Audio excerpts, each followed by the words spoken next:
Hi, I'm Darren Hughes, Director of CASHOFF. So today I want to show you the white label service that seamlessly integrates with your current web and mobile application. So here I'm going to show you how you can improve the customer onboarding journey, eliminate fraud and manual document uploads, and this will help reduce customer onboarding time by 80%. I'm also going to show you by allowing the customer to connect other data points, you can increase the average loan by up to 50%. And then finally, I will show you how you can use personalization to increase session times in your web and mobile applications by 42%. And then that will give you an additional 30% increase in cross-selling. So very simply here, what you can see is actually we can make this application available for complete family members. You can see here myself, my wife and my children, or we can make it just for the individual as well. So what I'm just showing you here is just myself and my wife actually connected, and you can see our accounts that we hold in HSBC in Hong Kong, our current account savings and our stock monthly investment plans as well. And you can also see that the foreign currency accounts that we have elsewhere with other providers.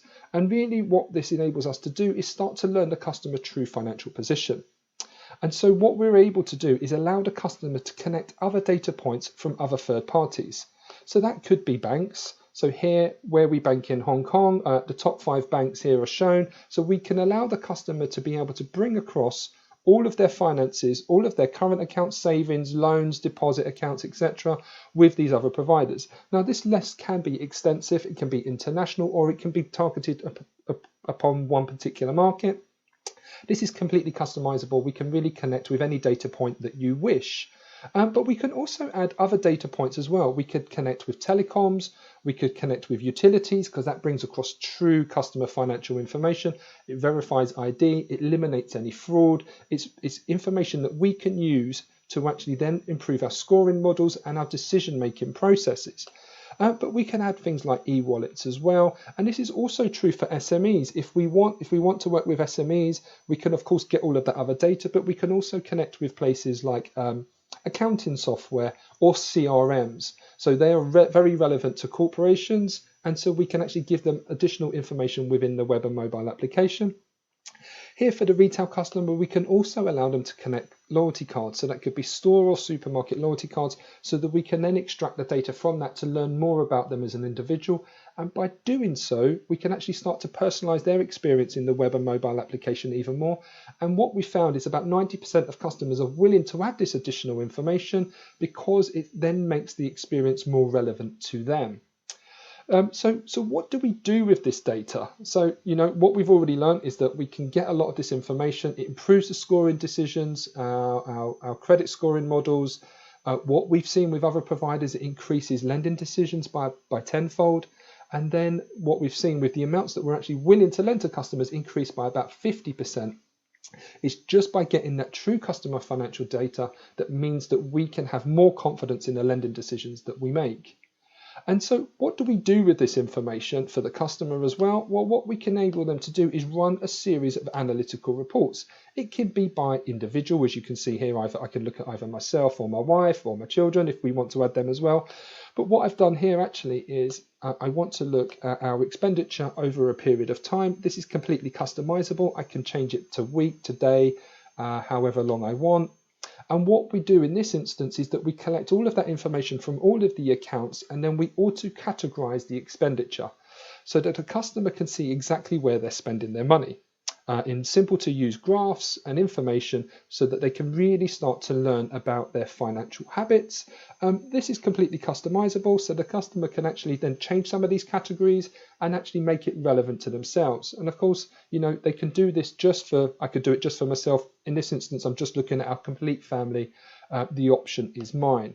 But we can do it for expenses like I've just shown you. We can show withdrawals, how often we're withdrawing money and who's withdrawing the money, and the deposits that we might make.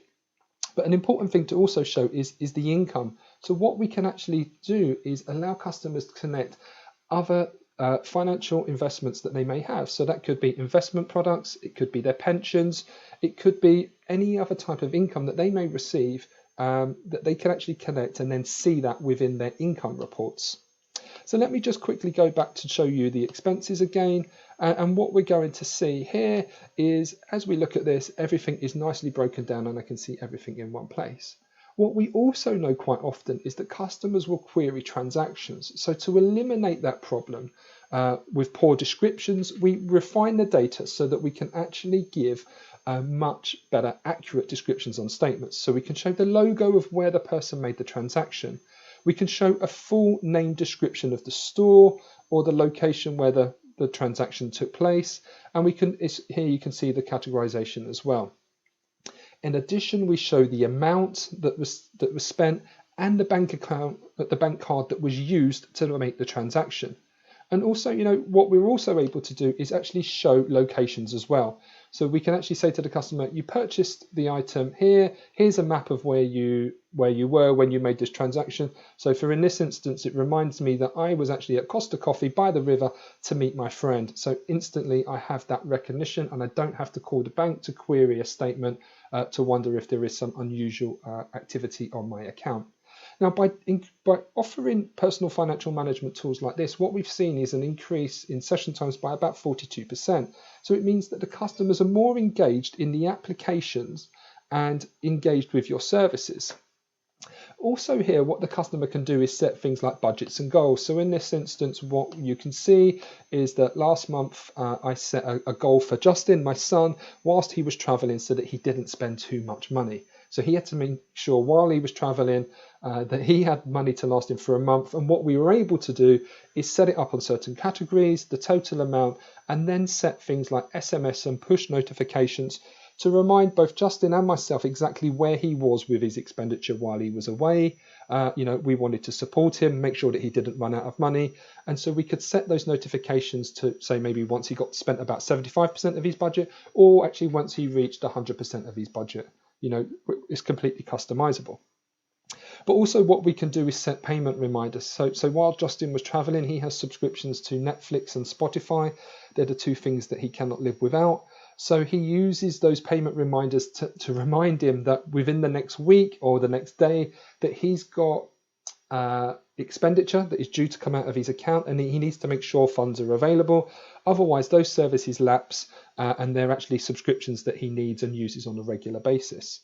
But we can also do things like setting goals as well. So in this instance here, what we've done is we've set a family goal for Sue's education because she wants to take a new course next year, which she has to pay for in March.